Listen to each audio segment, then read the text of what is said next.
Ассалаумағалейкум, құрметті қазақ елі. Маңғыстау байланысты челленджді қабыл алдым және жалғастырамын. Мен Қазақ Республикасының азаматы Әділет Сағындықұлы. Мен қазақ елімізді, отанымды, Қазақстанды, мынау бұрынғы біздің ата жауымыз агрессор, фашист ел Ресей Федерациясының құрамына қосуына, құрамына кіруіне түбегейлі қарсымын. Біздің қазақ елі, қазақ мемлекеті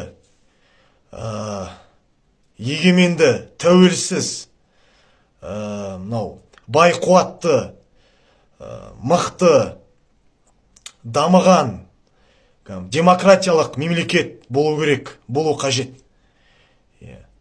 Және мен оның тәуелсіздігі үшін, еркіндігі мен егемендігі үшін қасық қаным қалғанша күресемін.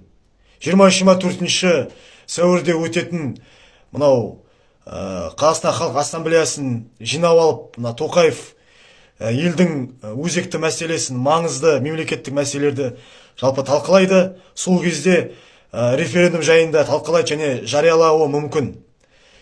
Сондықтан да біздің үлкен қауіп төніп тұр бізге. Жалпы мынау Ресейдің, Путиннің амбициясы, мақсаты бұрынғы совет үкіметін құру және жоспары, жалпы соны Тоқаев былай айтқанда реализовать етеді, былай айтқанда орындайды. Себебі ол біздің мынау Тоқаев, Назарбаев, Тоқаев жалпы мына билік, біздің мынау билік, сатқын билік, опасы билік, адал құлы мына Кремльдің, Путиннің. Сондықтан да оны Путин не айтса соны жасайды Тоқаев деген. Сендер былай айтқан розовый очкилерін шешіңдер, қазақтар, қазағым. Үлкен қауіп төніп тұр, біздің тәуелсіздігіміз, жалпы егемендігіміз сақтап қалуымыз керек біз қазақтар. Сол үшін саяси сауатты болайық, саяси ояу болайық, намысты болайық, арлы болайық, екіжүзді болмайық, немқұрайлы болмайық. Еліміз, біздің қазақ еліміз, тәуелсіздігі, егемендігі, біздің отанымыз қыл үстінде тұр, түсініп отырсыңдар ма? Сондықтан да қапы қалмайық, сақ болайық, ағайын, мұқият болайық. 23-24-інде ертең референдум жайында жариялауы әбден мүмкін. Тоқаев жағы ассамблеяның, халық ассамблеясының отырысында. Сондықтан да мұқият болайық, дайын болайық, ағайын. Саясатпен араласайық. Сол, ағайын. Саясатпен араласып, өз құқықтарымыз білейік, ағайын. Қазақтар, шынайы қазақ болсандар, саясатпен араласындар. Саясатпен араласпасындар, онда ұят сендерге, масқара. Біздің болашағымыз, еліміздің болашағын саясатпен айналыспағаның, және біздің, яғни ол біздің еліміздің болашағы үшін, өзінің балаңның, келер ұрпақтың болашағына алаңдамаған үшін, түкіргенің бар болғаны, яғни саясатпен араласпағаны. Ондай қазақ болмайық, текті қазақ болайық. Саясатпен араласайық, айналысайық, белсенділерді қолдайық, жан-жақты болайық, кругозорымызды кеңейтейік.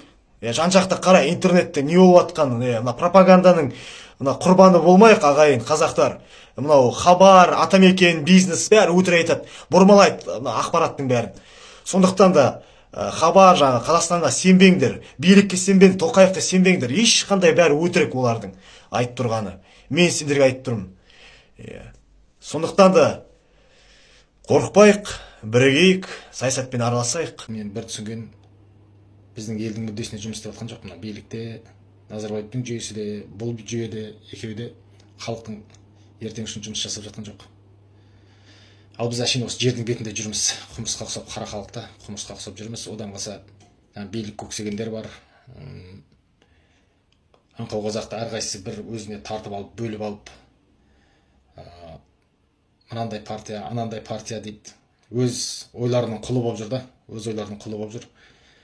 Және осы сол өз ойының құлы болу арқылы мынау қисық жүйеге жұмыс жасап жатыр. Сол қателіктермен осы қылмыстық жүйеге, тонаушы, қанаушы жүйеге жұмыс істеп жатыр. Енді қараңыздар, біз әрқайсымыз тағы айтып өткен бір видеомда да айтқан, былай бір бөлінеміз, былай бір бөлінеміз. Сонда не өтіп жатырмыз? Енді болды бізге мынау жел тұрмаса шөптің басы қимылдамайды дейді, референдумда осы ассамблеяның уақытында жариялау мүмкін деп жатыр. Ондай болған жағдайда бізде референдумда, сайлауда қалай өтетінін біз жақсы білеміз. Әділ түрде қаншалықты өткенін де көріп жүрміз. Бізді кәдімгі кәмпит берген жас баладай қанша рет алдады, тағы да қанша рет алдайды. Ең қиын сұрақ, біз ел болып қаламыз ба? Жаңағы билік көксеп жүргендер, очко жинап жүргендер, олардың бәрінің түптеп келгенде мақсатын екенін түсіне алмадым. Көпшілігінің ел болып бірігудің орнына сол көзі ашық, мынау қисық жүйені көріп тұрып, бірікпесең оларды жеңе алмайтыныңды қанша жылдар дәлелдеп тастады. Енді қашанғы көрпені өздеріңе тарта бересіңдер.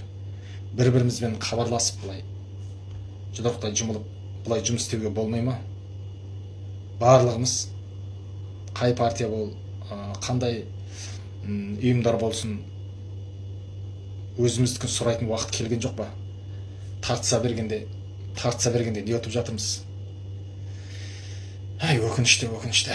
Жерімізді тонап, елімізді тонап, түгімізді қалдырмай жатқанда біз осылай отырғанымыз ешқандай басыма симей қойды менің. Мысалы, ертең қазір бас біріктіріп, ертең партияңды, өзіңнің партияңды ары қарай жұмысын жалғастыра бер. Сол партияның лидері бол. Далада қалмайсыңдар ғой. Партияшылдар, басқасы бәрін далада қалмайсыңдар. Қазір бәріміз ана менменшілдікті, уақытындағы араздықты, кез келген дүниенің бәрін тоқтатып, қазір бізге жұдырықтай жұмылатын кез келді ғой. Жұдырықтай жұмылатын кез келді. Одан берді Алла өмір берсе бәріміз көреміз. Осы жағдай бірігеміз, әрі-тәрі болып, быт-шыт болып, елдігімізден айырыламыз болды. Басқа жол жоқ. Елдігімізден айырыламыз дегенде қалай? Мысалы, жаңа Белоруссия сияқты мемлекет боламыз. Отыр десе отыратын, тұр десе тұратын. Мына жаққа барып тұрды, сол жаққа барып тұрасың, мына жаққа барып тұрды, сол жаққа барып тұрасың. Аузыңды ашып сөйлей бер деп ұрсақ дейді, сөйлейсің. Аузыңды жап дейді, сөйлемейсің. Қазір де сол жүріп жатыр ғой, бірақ енді ол 100% жұмыс істейтін болады да, ашық түрде. Бізде документте ғана егемендігіміз. Егеменді ел болып, дербезбіз деп көкірегін сабалап жүргендер, біздің қанша рет ана тілімізді қорғаған ұл-қыздарды қуғын көрді. Оларды ел бүлдіретін адамдар деді, жарайды, мақұл. Жай қарапайым бір не қылатын нәрсе, осы бір кез келген дүкендер болсын, халыққа қызмет көрсететін кез келген дәмханалар болсын, барып талап етсең, және полиция шақырсаң, үкімет шақырасың, шара қолданылмайды. Сөйтсек ол мәселені бүге-шігесіне дейтін, жаңағыдай қарайтын, оған өкілеттігі ешқайсысына тек қана соған ескертумен шектеледі екен болды. Ол ары қарай жұмыс жасамайды.